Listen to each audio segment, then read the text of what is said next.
Hello there, Crime Recapped here. Today I will show you action, drama, comedy Oscar-winning 2018 film called Green Book. Spoilers ahead. Watch out and stay safe. New York City, 1962. Tony Lip Vallelonga is a doorman and peacekeeper/bouncer at the Copacabana nightclub. He's known as Tony Lip because he's an amazing bullshitter, getting people to do what they don't want to. He does what he has to put food on his family's table. When two men start getting into a fist fight, he tosses one out onto the street and gives him a few punches in the face when he resists. He pays the coat check girl to take a rich patron's prized hat so he can find it and return it to him for a very big tip. The club closes for a few months for renovations, leaving Tony out of work. He and his wife, Dolores, are having trouble making the rent and keeping a roof over their two kids' home. When two black men come over to repair the sink, Dolores gives them lemonade, and Tony throws out their glasses after they use them, much to Dolores's disappointment at her husband's racial views. Tony makes $50 in a hot dog eating contest to make ends meet. An old contact gets him an interview to be a driver for a doctor, and he goes to Carnegie Hall for the interview. He mistakenly goes to the venue, but learns there's an apartment upstairs. It's ornate and filled with objects around the world. Dr. Don Shirley, he's not a medical doctor, but a concert pianist. He's doing a concert tour going from the Midwest into the Deep South, and needs a driver because Don does not have a driver's license. Don has asked around specifically for someone who could handle trouble. He knows there's going to be racism against him. The tour is 2 months long, and ends right before Christmas. He asks Tony if he can be away from his family that long, and Tony agrees for the right money.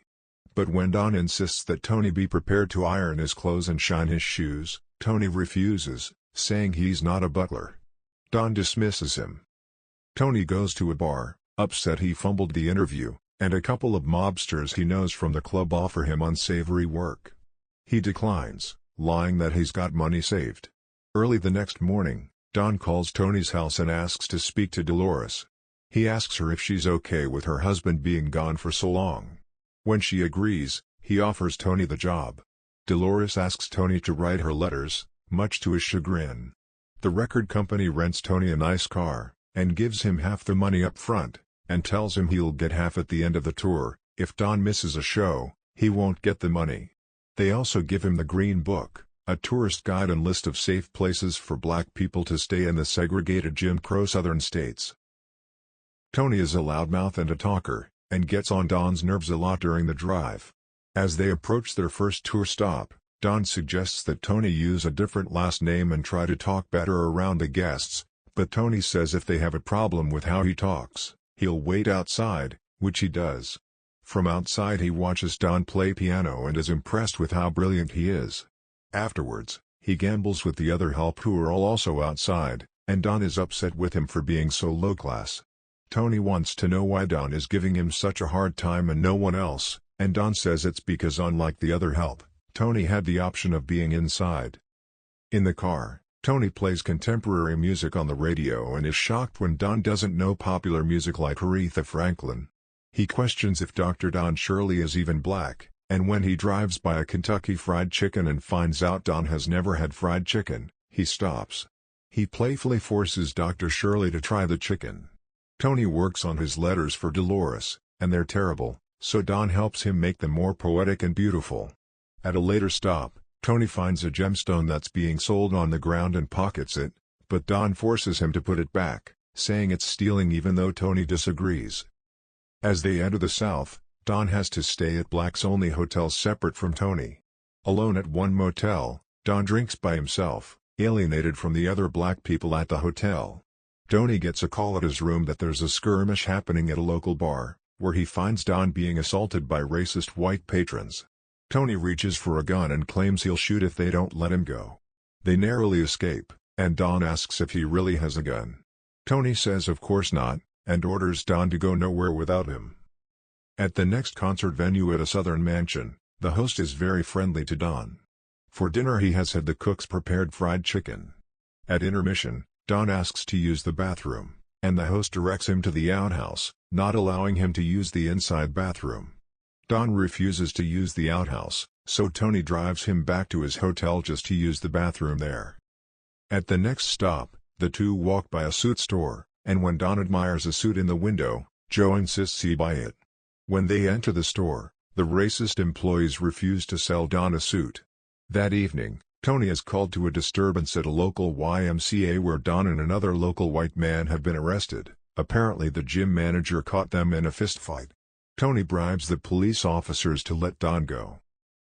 At the next town, Tony runs into the mobsters. In Italian, in front of Don, they tell Tony that he should quit and come work for them. Tony agrees to meet them for a drink later that night. As they check into their hotel, Don offers Tony a raise and a promotion. Tony refuses to accept, and Don reveals he speaks Italian.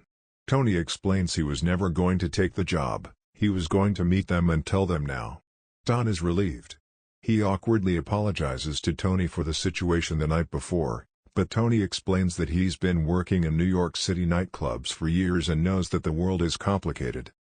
Don continues to help Tony with writing the letters, which continue to impress Dolores and the rest of his family. One night while on their way to their final stop somewhere in Mississippi, they are pulled over by the local police. The redneck officer tells them that Don can't be out past sundown, in part due to the town they are in being a sundown town, where all black people are under curfew. They are both forced out of the car and frisked, and the officer asks Tony for his ID, who shows the officer his New York driver's license. When the officer asks Tony what kind of last name Bellalonga is, Tony says it's Italian, but that he's only half Italian. The racist police officer insults Tony by calling him half a nigger. Tony immediately punches the redneck officer in the face, and both him and Don are arrested and taken to jail. In their cell, Don is enraged at Tony, since his hothead cost them the tour. Don demands to make a phone call, since he committed no crime. The police allow him to. A short while later, the police receive an angry call from the governor and reluctantly release both Tony and Don. Don reveals to Tony that he called the U.S. Attorney General Robert Kennedy. Tony thinks that's amazing, but Don is furious. He is embarrassed that someone so important now sees him as a rabble-rouser. The two men have a huge argument over all their differences. Don sees Tony as a man who refuses to better himself, and Tony sees Don as a man who seems to make things more difficult for himself and fits in nowhere. Don screams at Tony, "If I'm not black enough, and I'm not white enough, I'm not man enough, then what am I?" The two arrive at the final concert venue at another hotel, where Don is shown to a tiny closet that they refer to as his dressing room. Tony goes to eat in the dining room with the players in the band, but when Don arrives to join them, the concierge refuses to let him eat there. Don refuses to play unless he is able to eat in the dining room. The concierge won't allow it, and Tony pulls him aside to talk to him. Tony tries to reason with him, but the concierge tries to bribe him to get Don to play. Don enters, and tells Tony he'll do the show if Tony wants, knowing Tony won't get paid unless they finish the tour. But Tony sticks with Don, and they bail on the gig despite the screams of the concierge. They go down the street to a bar for black people. Don buys a round of drinks, flashing his wallet filled with money, which a couple of black youths see. After some prodding, Don plays piano with the jazz band. When they leave, Tony spots the two youths waiting behind their car to mug them, and fires 2 shots off into the air to scare them away, revealing he did have a gun all along. Tony and Don begin their drive back to New York, hoping to make it by Christmas Eve. The weather is really bad, with a lot of snow. They get pulled over again, but this time the cop just warns them their tire is skidding. Tony can't stay awake any longer and can barely see through the snow, and accepts he won't make it home and goes to sleep, but while he sleeps Don drives them the rest of the way to Tony's apartment. He wakes Tony up and encourages him to go home. Tony invites him but he declines. Tony goes upstairs and surprises his family.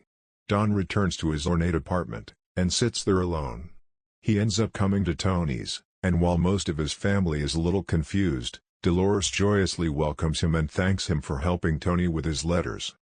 The postscript reveals that in real life, Tony became the maynard of the Copa, and Dr. Shirley continued being successful in music. They remain friends for the rest of their lives. And this is how the film ends. Let us know which movie should we go back and recap next in the comments down below, and consider hitting that subscribe button if you liked our video.